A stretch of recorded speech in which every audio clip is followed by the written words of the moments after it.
I see you've been of some assistance to Eloise. Perhaps you can extend me the same kindness? Perhaps. What would I be doing? Finding someone. You see, I've been having trouble with thieves, and despite the many pains I've taken, I can't stop them from rummaging through my packs. I was griping about my lot to a friend of mine a few days back, and he offered to track the culprits down. Now, Joseph's a sellsword, and a good one at that. But he's been gone days, and I'm beginning to fear the worst. Any idea where his search for the thieves might have taken him? The old Zemeckis Road, perhaps? He doubted they would be fool enough to linger here in Boklad. Joseph's lived a hard life. Made him grey long before his time. I just pray he hasn't been killed over a few sacks of grain. I can't imagine there are too many grey-haired sellswords around. Hopefully someone will have seen him.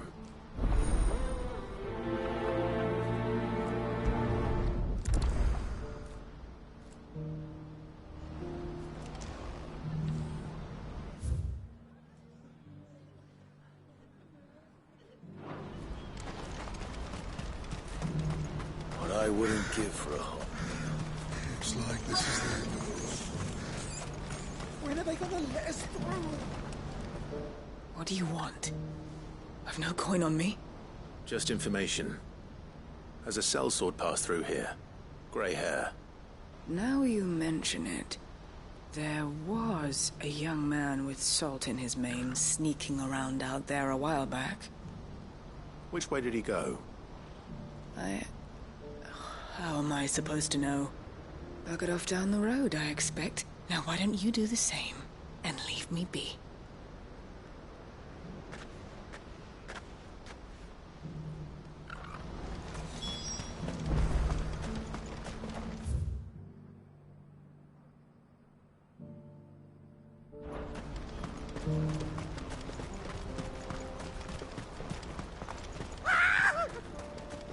Why am I not surprised? Careful. You'll hand over your coin if you know what's good for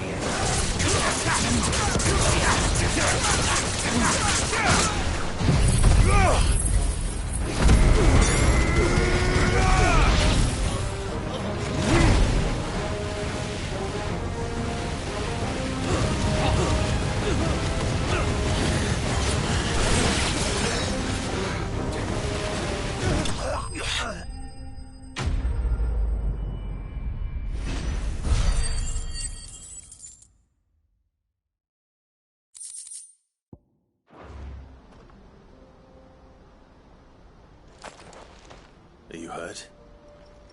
Happily not, good sir. Thanks to your timely intervention. More importantly, we have arrived. Now, feast your eyes upon the marvel before us. Ruins, a relic of the fallen civilization. A sight so common that man is oft blinded to its wonder. Colossal vessels, dashed from the very heavens. Airships, we call them, with very little thought to what wonders such a word might describe. Oblige me if you would. Does anything strike you as peculiar about this particular specimen?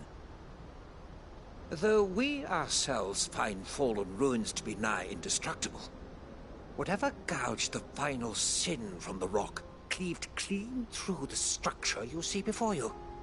A tantalizing mystery, no doubt, but merely one of countless enigmas in which Zemeckis history is steeped. Come, good sir. Our expedition continues, and we still have much to learn.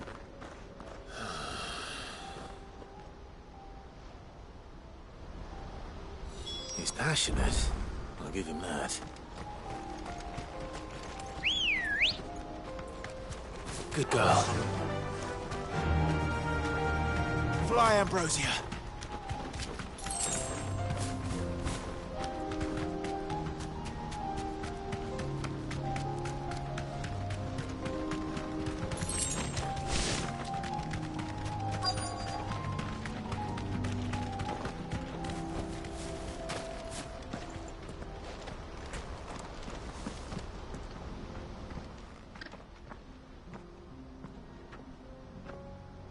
We don't want any trouble. Neither do I. I'm looking for someone. A grey-haired mercenary. Well, we haven't seen him. Yes, we have. We saw him climbing up the rocks. Those ones, over there. Maybe he found his thieves. Mum won't let me near them. She said there's goblins up there, and that they eat little boys for dinner. Shush now. You've said quite enough already. I only told him what you said. I'd listen to your mother if I were you.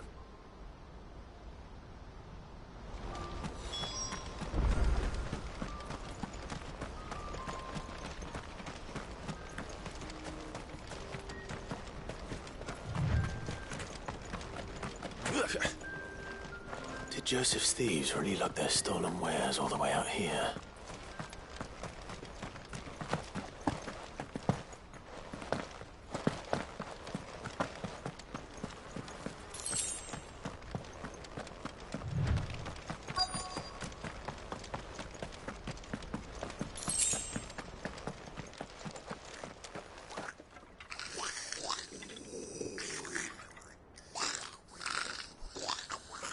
I think we found our thieves. They don't look happy to see me.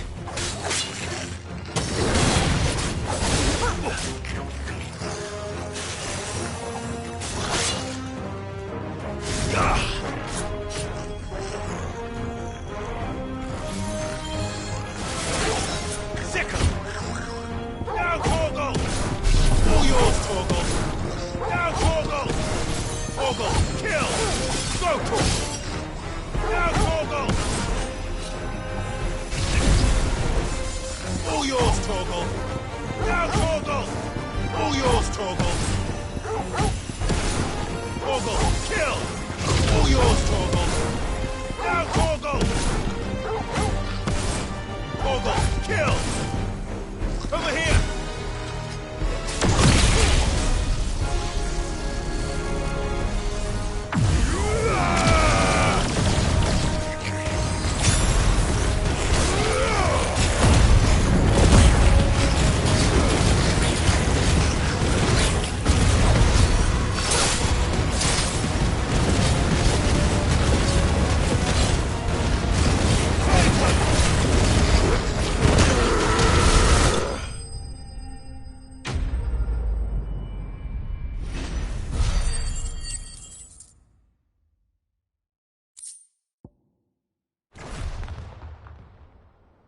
Let's get this over with. Stop! Don't kill him, he's just protecting his home. Joseph? So the boy was right. I don't know you. Your porter friend sent me to find you. She was worried you might have got yourself killed. Have I been gone that long? Wasn't hard finding the thieves. The problem was knowing what to do with them when I did. I take it things are more complicated than they appear.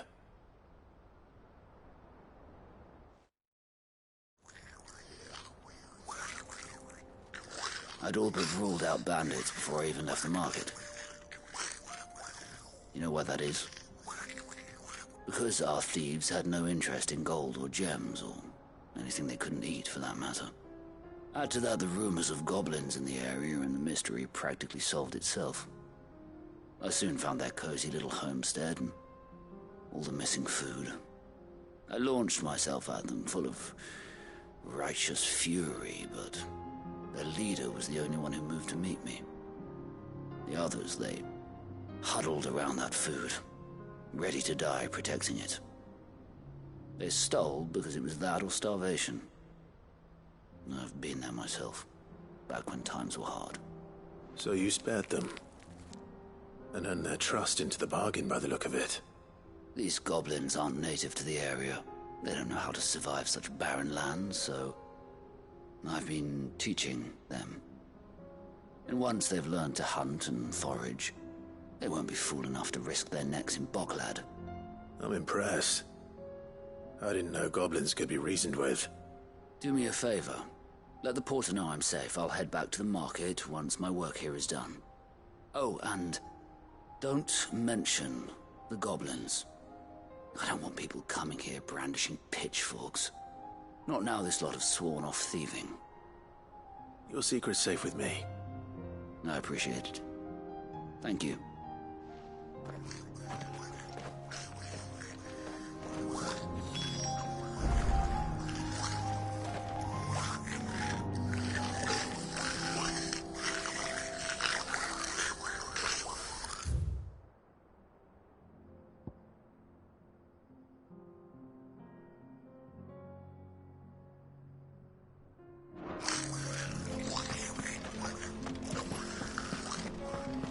No use calling Ambrosia now.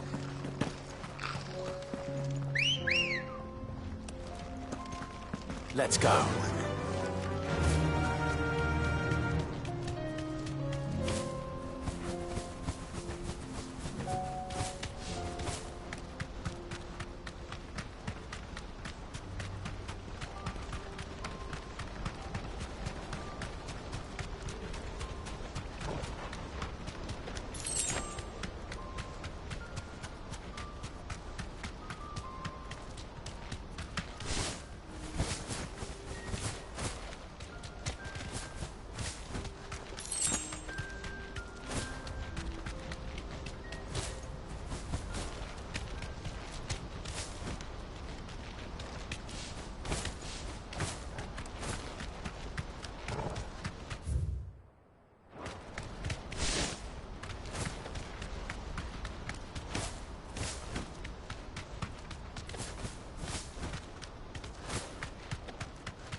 Not again. All right then. Who's first?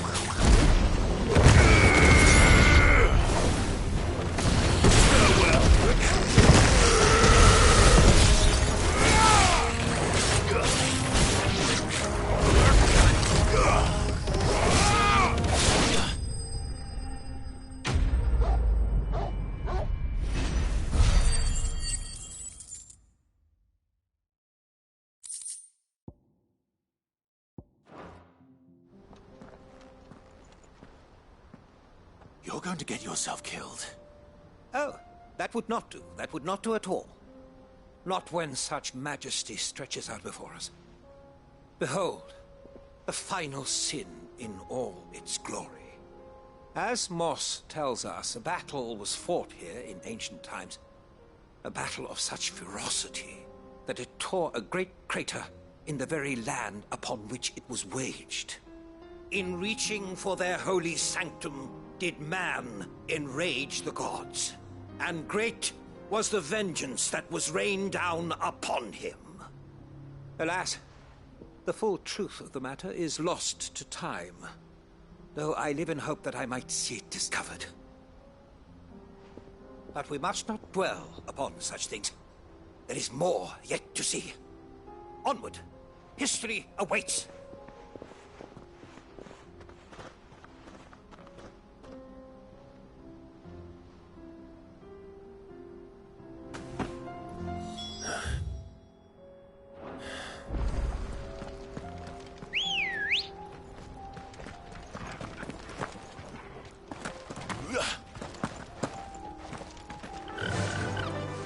Fly, Ambrosia.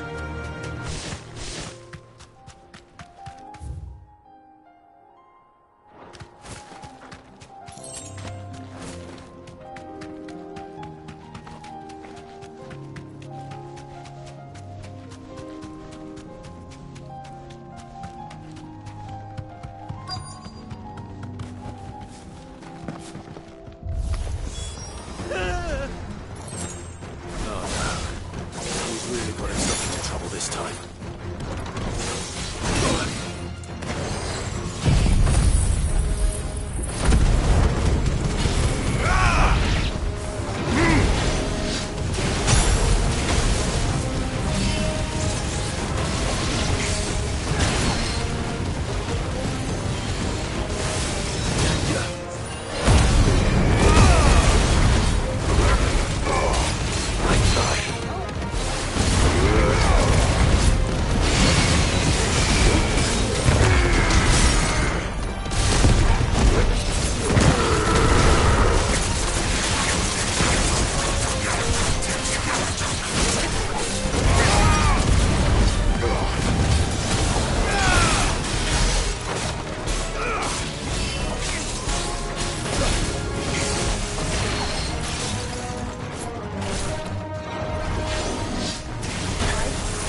finished.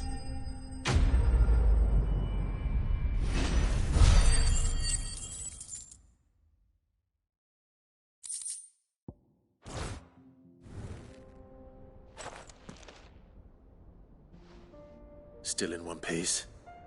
It would seem so. Once more I am in your debt. And once more you impress me with your prowess. These were no ordinary foes, but ones we in the field call echoes. Though Moss the Chronicler concurs with the legends in attributing the fall of Zemeckis to a wrath wrought upon mankind by the gods, he offers little in the way of explanation. Could the ruins we see before us here, in all their elaborate beauty, perhaps suggest an answer? Could the construction of such miraculous edifices have been considered an encroachment upon the province of the divine? Alas, all is mere speculation. But one day, perhaps, I will learn the truth. Not if you keep running headfirst into trouble. You are right, of course. And not only have you plucked me repeatedly from the jaws of death, you have proven yourself a willing audience to my ramblings. Glad to help, but didn't you say you came here to investigate something? I fear I may have rather overstated the case on that front. In truth, a captive ear was all I really desired. You see, even my fellow scholars have grown somewhat weary of my musings of late. And so I came upon the idea of purchasing a companion. A captive audience, if you will. That's what this was all about. I am afraid so. And now, my good man, it is high time we returned whence we came. Fine. Just don't go running off this time.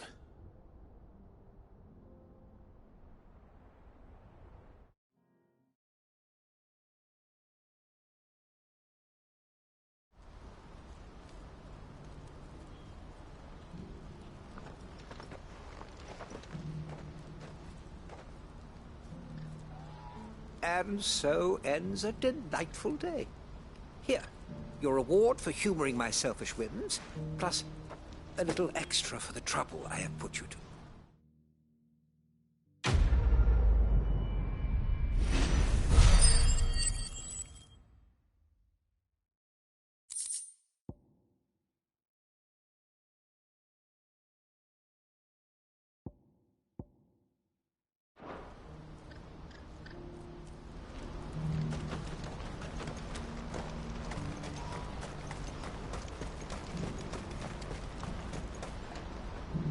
Joseph's fine.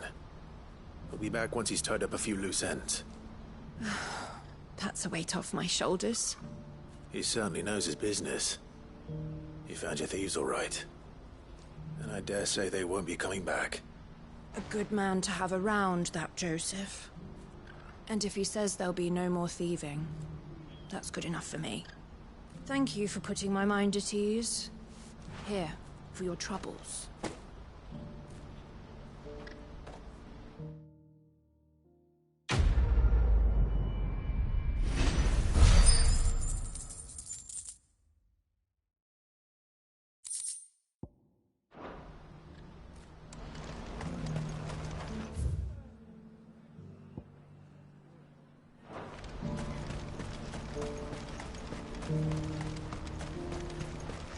What's happened? Can't.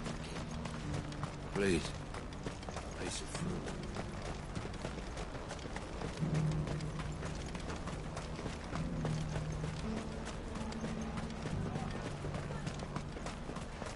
These... You'll buy something, won't you? Please. You've raised the price. I showed you my past. What more do you want from me? I'm looking for Bolek. I was told he'd be guarding the gate. Well, you found him. You're not here to enlist, I take it? The innkeeper sent me. He's just taken delivery of a rare vintage, a Gotan 66. He thought you might like a cup. I've never said no to a goat hand. I'm not about to start now. Thanks for letting me know. You must be a busy man. No one's making for the refugee camps anymore. Not after what happened in the Dominion. Meaning, they linger here instead. I spend more of my days moving beggars along than I do manning these gates. What gets to me are the gangs that prey on the poor sods. As if they haven't suffered enough. Some days you can't help but wonder what the world's coming to. You know what? That wine's sounding better by the moment. Well done. I wonder if the innkeeper might spare a cup of that wine.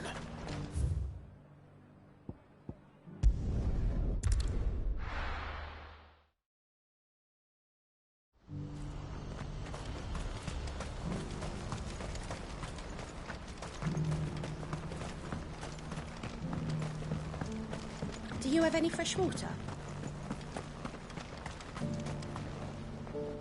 I spoke to your friends. They'll be along soon. That's fantastic news. Thank you kindly. It's been a while since we all sat down together. And the way I see it, that wine is as much theirs as it is my own. How so? Well, I wouldn't be serving anything but slops without Aldrich to go and fetch the good stuff for me. And then there's Milan, who always sends customers my way. And Bolek, an even-handed keeper of the peace, if ever there was one. Those three are the backbone of Boklad. Lose any one of them, and the market would soon fall apart. And without the market, I wouldn't have a single customer. I'd say that's worth a bottle of 66, wouldn't you? And more besides. Everyone needs a shoulder to lean on. Be they world-weary innkeepers or brooding swordsmen. Right. I'd better prepare for my guest's arrival. I hear you had me carrying a bottle of Gotan 66. If I'd have known, I would have sold the thing and lived like a lord. I'll settle for a cup, though, if you're in a sharing mood. A Gotan 60 bloody 6. Just as well I had something special of my own set aside. A bottle between the four of us might not be enough to drown our sorrows, but it can't hurt. Here they are, the three pillars of Boklad. Sit yourselves down, gentlemen. The woes of the world may be monstrous in many, but there's nothing like a few good friends to keep the misery at bay. Never a truer word spoken.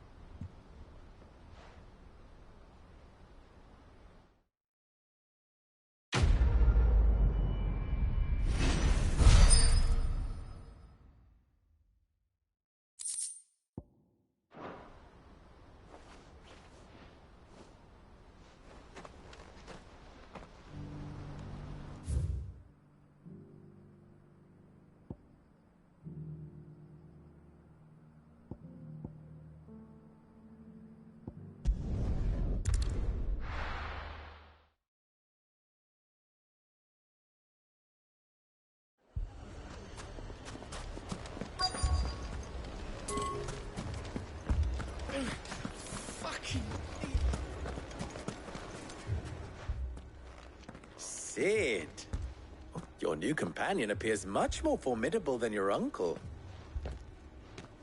Should I be worried? You haven't been introduced. Jill, Clive has told me much about you. All lies, I'm sure. Your Stolas said that Dalamil has a bandit problem. Indeed. Although, you're a little late. They left with our food and guild days ago. Any idea where they went? The desert's a big place. Your guess is as good as mine. But the fact is, I have more immediate concerns. What did you say to me? What did you say? Ah, as if by magic. Let's just say we've yet to reach a consensus about how to solve Dalamil's little problem.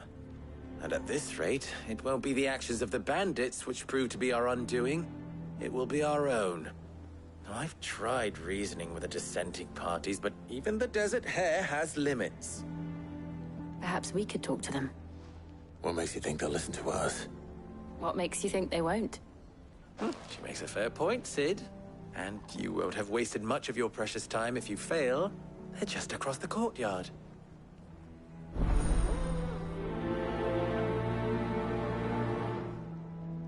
Suppose we just follow the shouting.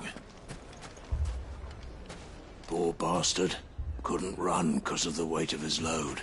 Still, better a branded than one of us.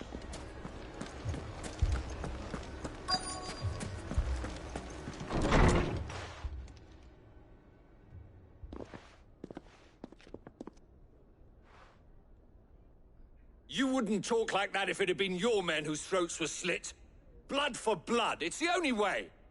We hire mercenaries and have them mount the bandits' heads on our walls as a lesson to the rest. And what happens when those mercenaries are slaughtered like your men? Are you going to hire more? We're better off using that coin to buy food and supplies. If we hire mercenaries, the only thing we're buying is the bandits' ire. And you cannot fill empty bellies with that. Do you hear me? But what happens when they come back? Maybe it'll be your throat that's slit. That's enough. Both of you. Any more of this and I'll throw you out myself. Come back when you're ready to talk like adults.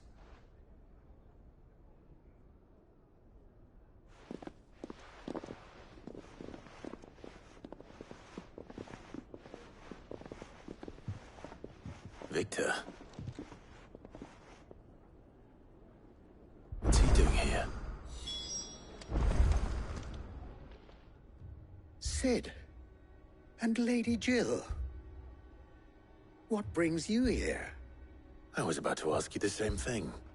Costness is in chaos, and the markets have all but ceased to operate. The Briar's Kiss here in Dalamil is the only place I can reliably obtain supplies. I was here to do just that when Master Lubor told me of his troubles. He thought I might be able to talk some sense into these fools. But if you're here, I suppose his patience must be waning. Who are those people? Those were the thorns in Lubor's side. And the reason this place might be headed the same way as Costness. It's these accursed skies. The darkness is enough to drive a man to madness. Or an entire city, for that matter. We're still working on the skies. But in the meantime, perhaps we can find a solution to Dalamil's problems. I hope so. For all our sakes.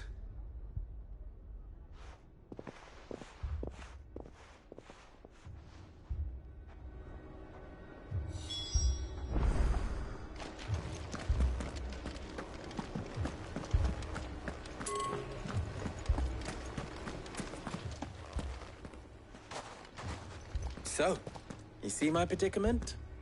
What I saw was a room full of people who were angry and afraid. And with good reason by the sound of it. But if left to smolder, that anger and fear could set the entire town alight. My thoughts exactly. What to do? Both sides wish to protect their homes and livelihoods, if only they could agree on how.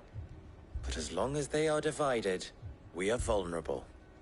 And if there's one thing bandits like, it's an easy target. What would Sid the Outlaw suggest? Well, if it were my namesake, he'd let them choose for themselves, and be on hand to pick up the pieces when it all went wrong. That sounds like a recipe for disaster. A recipe for disaster is precisely what it is. But perhaps that realization would be enough to make them question the ingredients. While it's plain neither Conrad nor Natalie will countenance the other's proposal, it may still be possible to make them doubt their own. Before presenting them with a third option. And that would be? To pool our resources and save the city ourselves. Why fight each other? When all that fear and anger can be directed at the bandits. It appears we have a plan of action. Victor, pay Conrad a visit. See if you can't convince him of his folly. I'll speak with Natalie. As you wish. Your faces are not well known in this town. that may prove useful. Don't worry, Victor and I will do most of the talking. You need only play along. Play along? What he means to say is yes.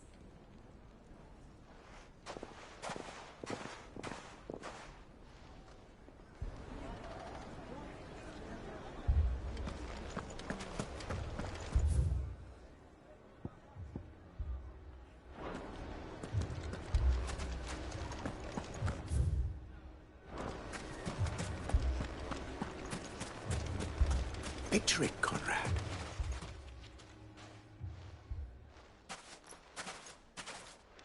Ah, here she is.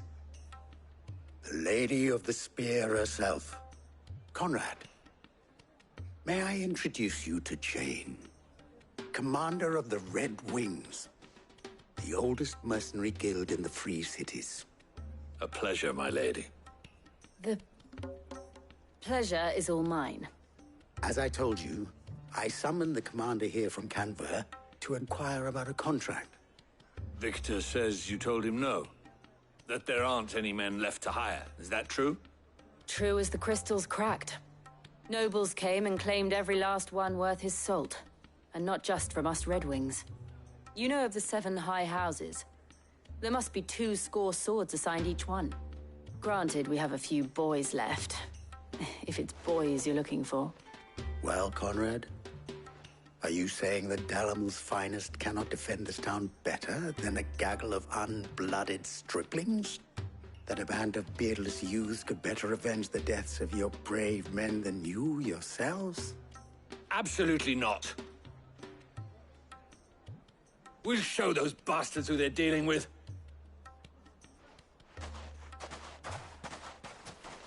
I can't believe that actually worked.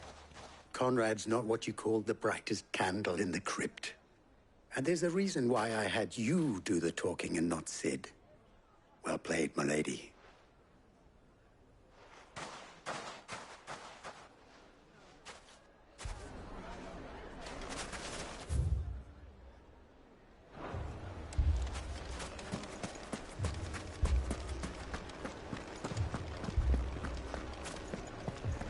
People take notice of wealthy men. Shouldn't be too hard to track down Karen's collector. My shop. If I had my pickaxe, I would... I mean, it may still be possible to buy some. Ah, here he is now. Natalie, allow me to introduce Lord Underhill of Randalar's prestigious League of Merchants. Lord Underhill. At your service. Underhill? I was just telling the good lady of our conversation, my lord, and how you were lamenting the state of the capital's stores. Lubor says that not only are the granaries almost empty, but that war and the Blight mean this season's harvest won't be enough to fill them for winter. Indeed, certainly that is the case. The nobles in the capital are buying up the city's stocks of barley and wine, driving the prices higher than most commoners can afford. It is only a matter of time before the peasants revolt. It is worse than I thought. If what Lord Underhill says is true, I fear we have little hope of supplementing our stores, meager though they regrettably are. And while I applaud your endeavors to dissuade our more bellicose citizens from seeking vengeance, I sense Conrad is not wrong in his assessment of the bandits' likely return. Which means that now, more than ever, we will need to secure what little we still have. Food, weapons, herbs, everything. If our humble town is to endure not only this hardship, but those that are certain to follow, we must stand united. All right. If it will help to protect my home, I'll do it. But you needn't have gone through this charade.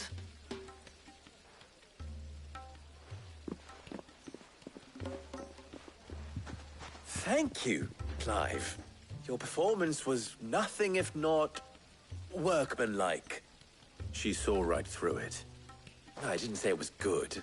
Merely that it produced the desired effect. Now, my scouts should be returning shortly. Meet me back at the Briar's Kiss, and we shall see what we face.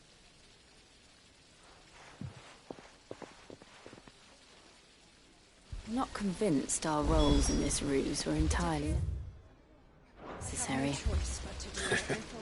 I don't know. Conrad seemed quite taken with you. Mummy, I'm scared. Oh. Fucking leaving. Bastards.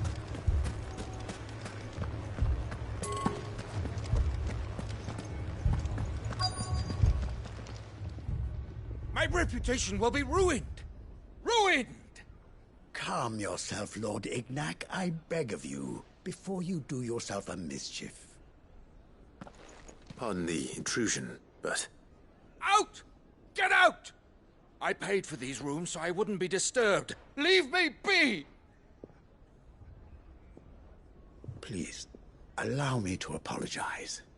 His lordship is going through a difficult time, and he's never been fond of guests arriving unannounced. Radim! Get rid of the filthy oaf this instant! Very good, Lord Ignac. Would you mind stepping outside for a moment?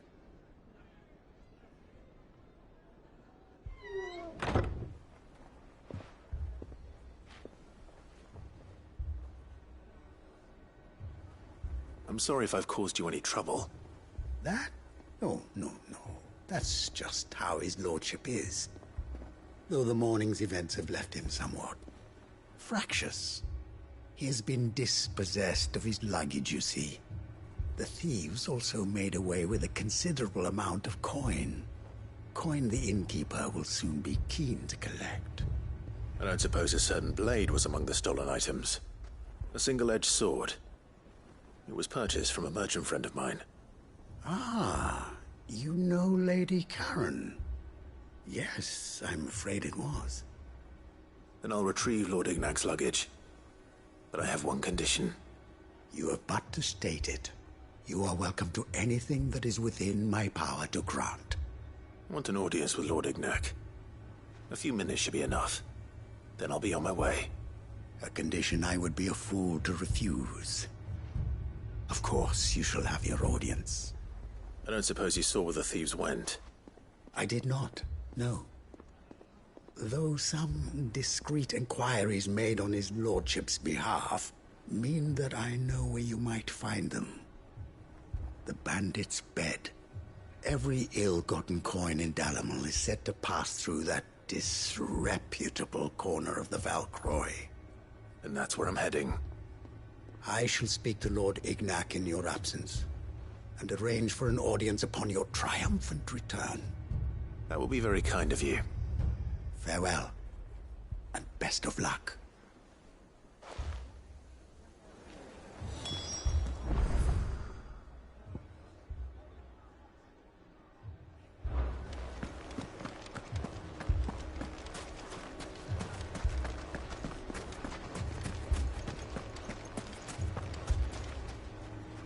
Good news, Sid.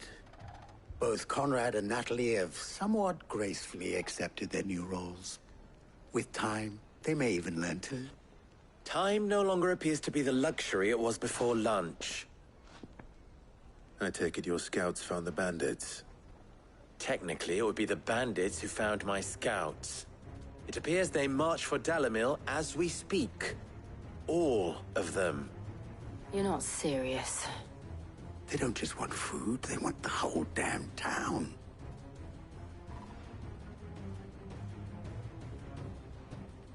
I have a favor to ask. I'm told the bandits march in two groups, one from the south and one from the desert, in a move doubtless intended to stretch our already gossamer-thin defenses. Very well. Jill and I will meet those from the desert. But what of the rest? The rest, my friend, the city shall fight. Together. Mistakes, I concede, are high. But if this does not unite Dalimil, nothing will. That is a lot of faith to put into those who had their hands around each other's throats but a moment ago. Then it will be for us to see that their hands are kept occupied. And I do mean us. I thought you might say that. We'll hold them off for as long as we can. And we will do the same.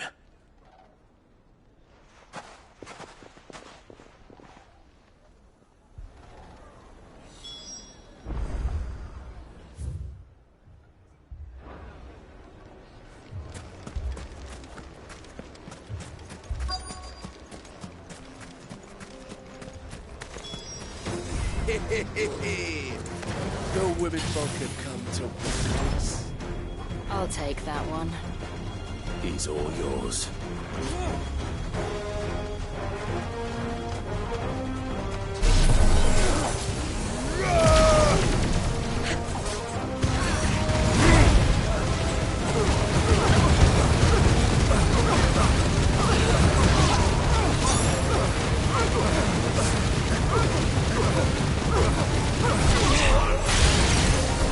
They mean to overwhelm us.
The townspeople. Could they have held out? I don't hear any fighting. What do you think? That we should hurry.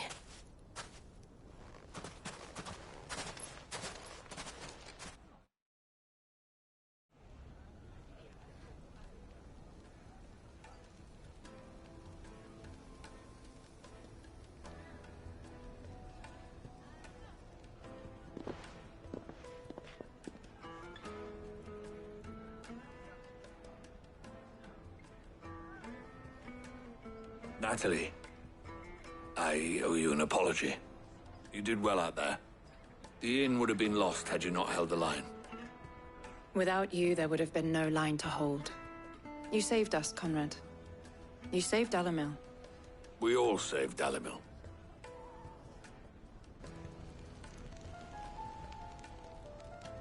Conrad seems to have had a change of heart. I'd say they both have. I take it from your presence that our visitors from the desert won't be joining us either. Pity. The plan worked, Sid. Granted, it only took an army of bloodthirsty bandits at our gate. Calm now, Victor. Why quibble over the details? We are united, and that is all that matters. As for you, Sid, you fight considerably better than you act. I'll take that as a compliment.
That'll do, girl.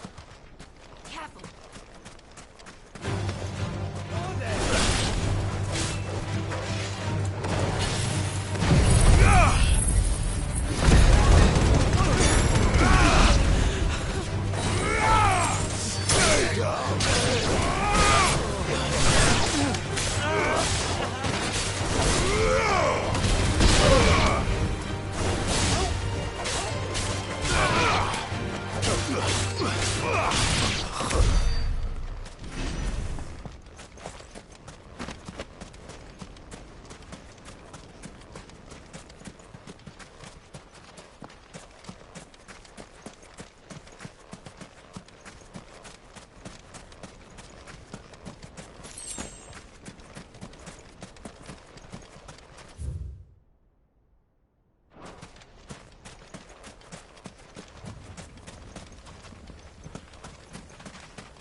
Ready, go? Fly, Ambrosia.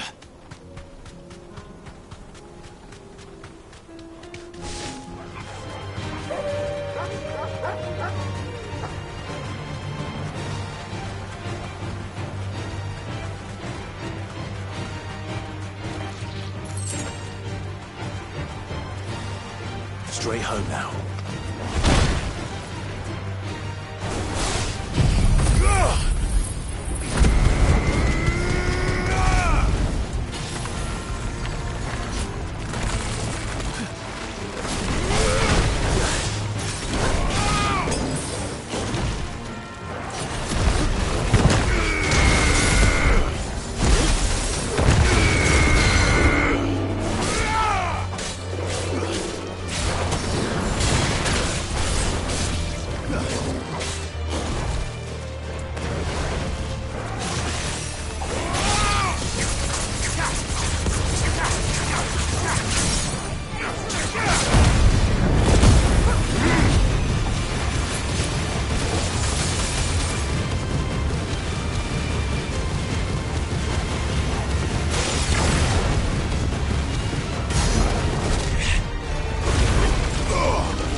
This one's awake.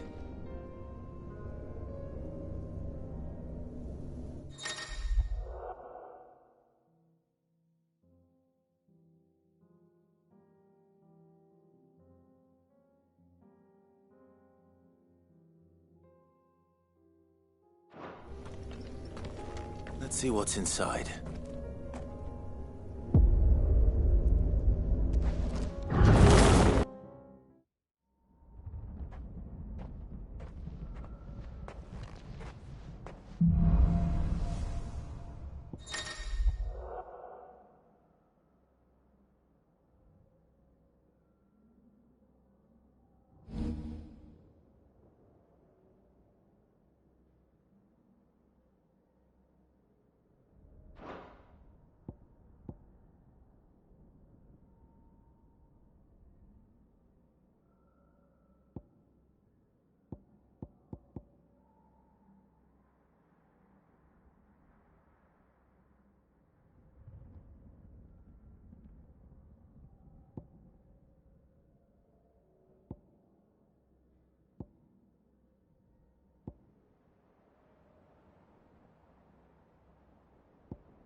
got company! Come on, lads, let's tear the bastard's head off!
This must be Ignac's luggage. Nothing seems to be damaged. All right.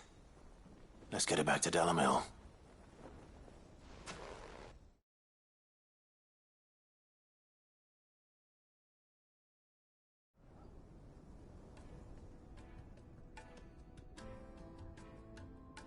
I hear I have you to thank for the return of my effects. What shall I call you, my good man? Wyvern. Glad to make your acquaintance. A formidable name indeed. Well, Wyvern, I appear to be in your debt. Redeem here tells me you wished for an audience. Is that all?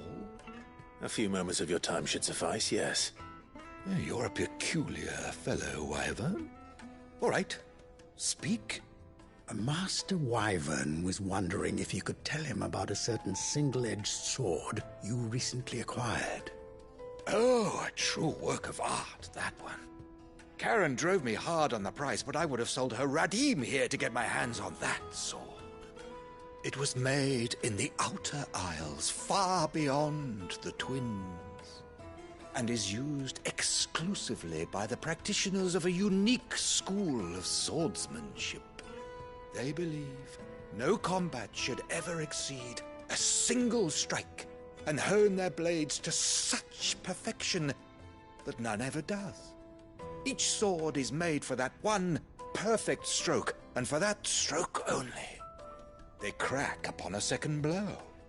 There's a brutal sort of beauty to it, really. But how do they hone such an edge? Fine question. Why, they use a whetstone, of course.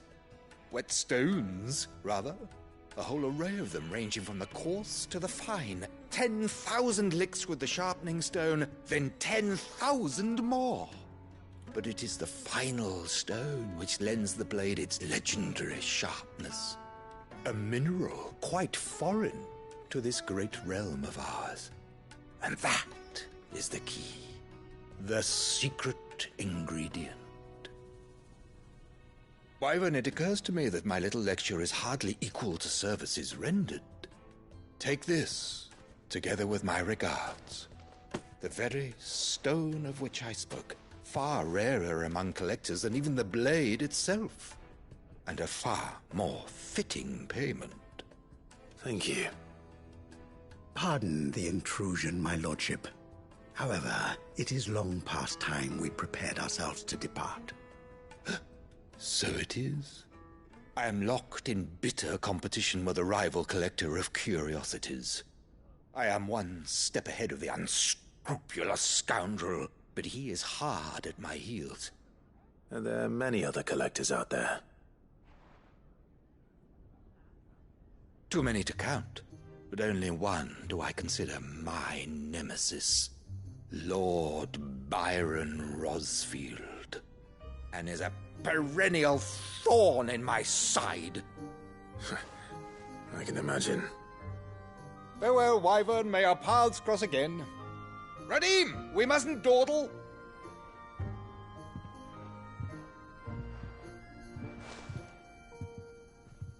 I think his lordship is rather taken with you, Master Wyvern. Thank you again for your assistance. Coming, my lordship. I'll be right there.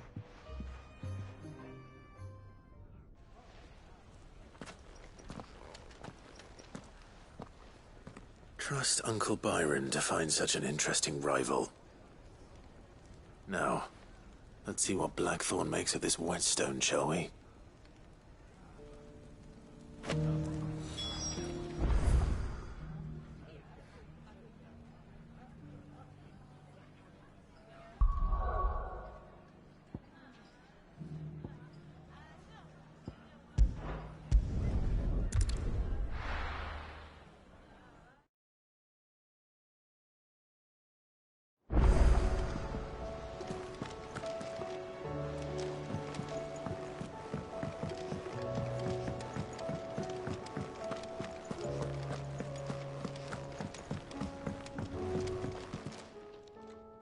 Sorry for the wait, but hopefully you'll agree it was worth it. You learned something about that sword, then? I did better than that.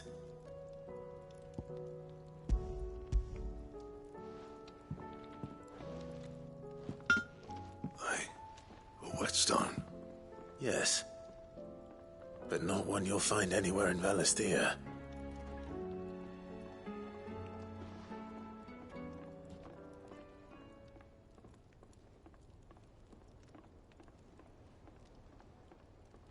No wonder I couldn't get the same finish on the grinding wheel. One hit and all done, eh? Might not be so bad if all you ever fought were duels. Good luck on the battlefield. Your second opponent would be your last, no matter how good you were. Even so, is there some way it could be used to give the Cursebreakers an edge? I think so, yeah. With this whetstone and the right kind of steel, I could probably even make a twin of the blade that rattled me. But there'd be no replacing this little rock once I worn it down to a sliver. I reckon we get a dozen swords from it, if that. Swords that the Cursebreakers wouldn't know how to wield properly, and that would see them through a single fire piece. Nah, no point trying to copy that thing. Be about as much use as a wax anvil. But finishing our blades with a whetstone this fine, now that's something to consider. And what's finer than fallen masonry, eh? Or more hard-wearing, for that matter. Just imagine it. Good Valisthean steel with an edge as sharp as any found in the Outer Isles. I won't make a copy, nah. I'll make something much better. I'm sure the Cursebreakers will be delighted. Just don't push yourself too hard. Don't you worry about me, Sunshine. I've been working day and night since I was half your age, and I'll still be here when you're long gone. Hey, thanks, Clive. I mean it. I owe you one, August too. It's good to know someone's looking out for me. You'll be happy to hear you said that. And I'll see that my debt to you's paid. First new blade I make's got your name on it. You come and find me when you've got the materials. All right. I will.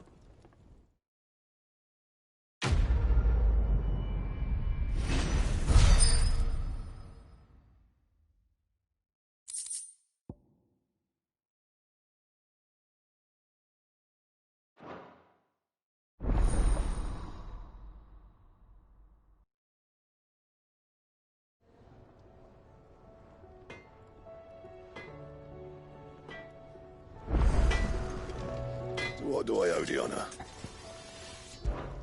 So, what'll it be?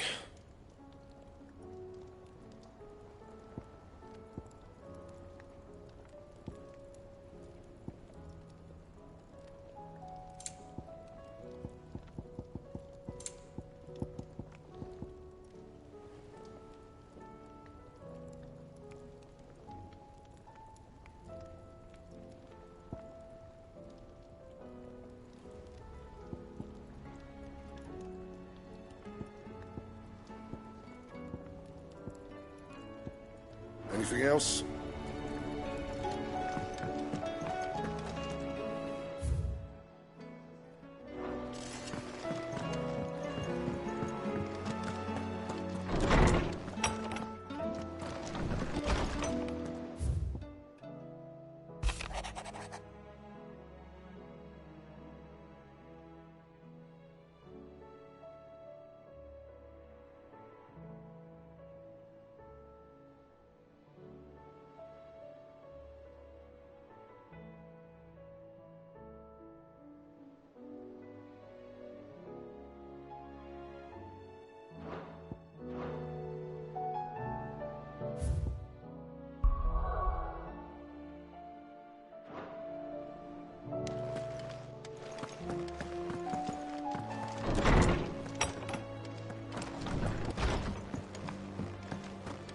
see the pair that got hauled into time?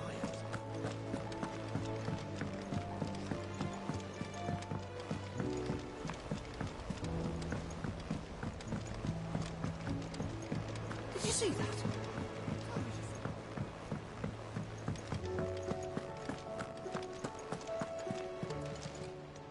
How may I help you today, Clive? It's not true.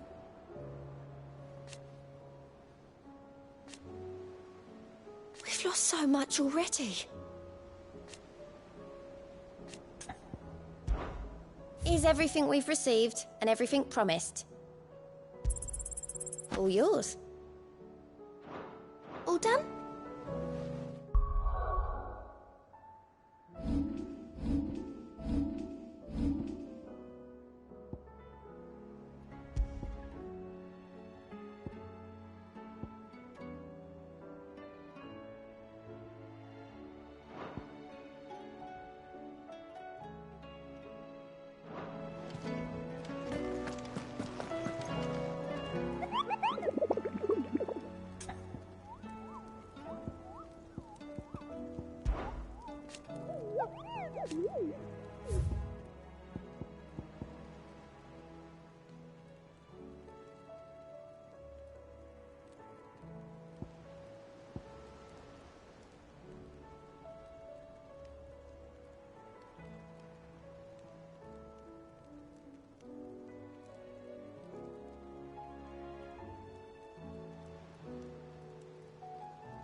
You lost, stranger.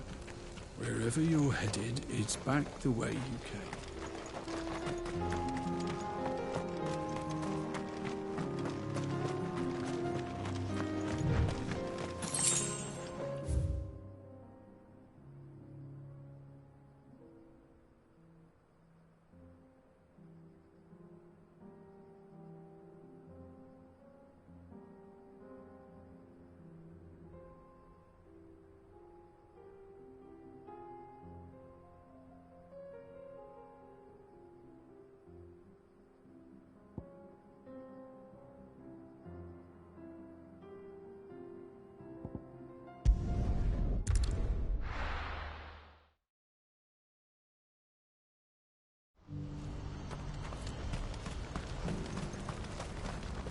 What are you looking for?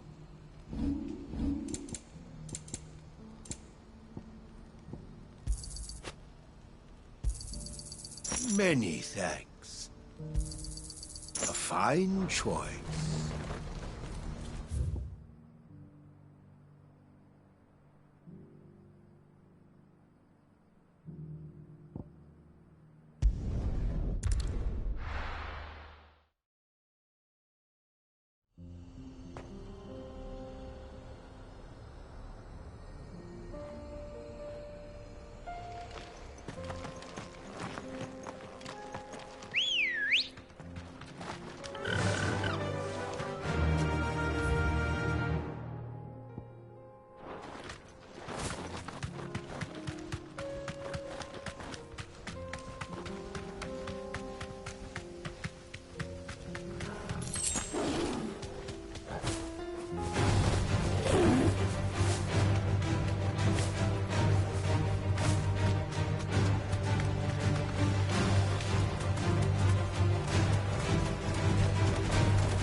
I can walk from here.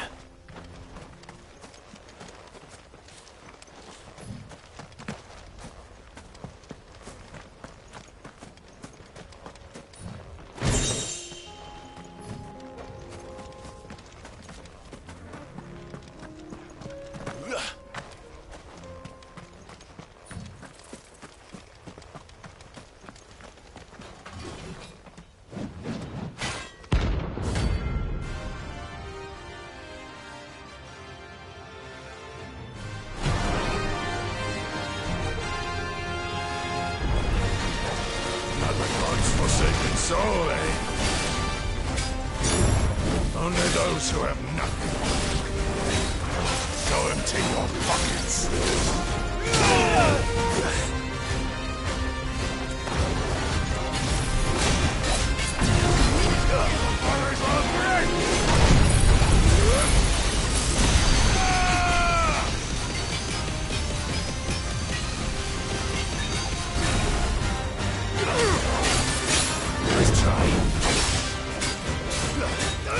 Let's have some fun!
A deserter turned outlaw. We were more similar than he knew.